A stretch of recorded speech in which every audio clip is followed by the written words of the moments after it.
In this video I'm going to show you how to see your battery percentage on your iPhone in any time that you want. There are two couple ways how you can simply do that, and let me show you what it is. So the first way is swipe from the top right to open up Control Center, and there at the top right you will get the battery percentage right there. You can do it from any application, from whatever you want. So just swipe from the right corner and there is the battery percentage right there.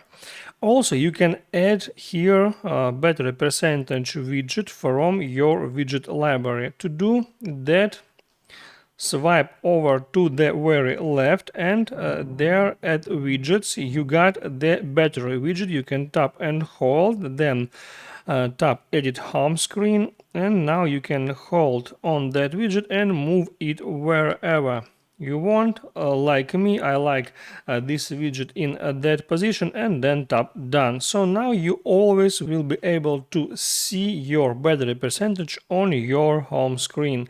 And also there will be all your devices like AirPods or Apple Watch right there in one widget. So you will be able to see all the battery percentage right there. That's how it works, guys. So if you like it, hit the like button and don't forget to subscribe.